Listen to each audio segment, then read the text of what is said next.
So as opposed to pre-lit, lit is after the filing of a lawsuit. And the initiating document is a petition. You set out your claims in the petition, alleging what someone is alleged to have done wrong, the harms and losses you sustained, and that really kickstarts everything. At that point in time, the insurance companies or the defendant will get their counsel involved and they'll respond. The next step in almost every single case is written discovery.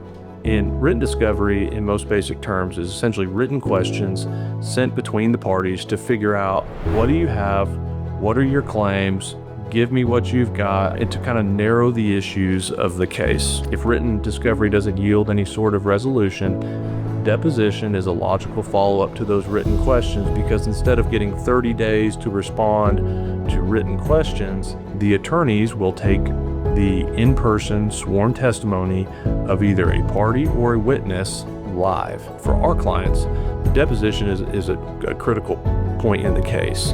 It's almost always the first time that the other attorney is going to meet you, and you only get one shot at a first impression. So we spend hours, and in some cases days, preparing our clients for their deposition, because there really is so much that can be gained or lost by a good or bad deposition.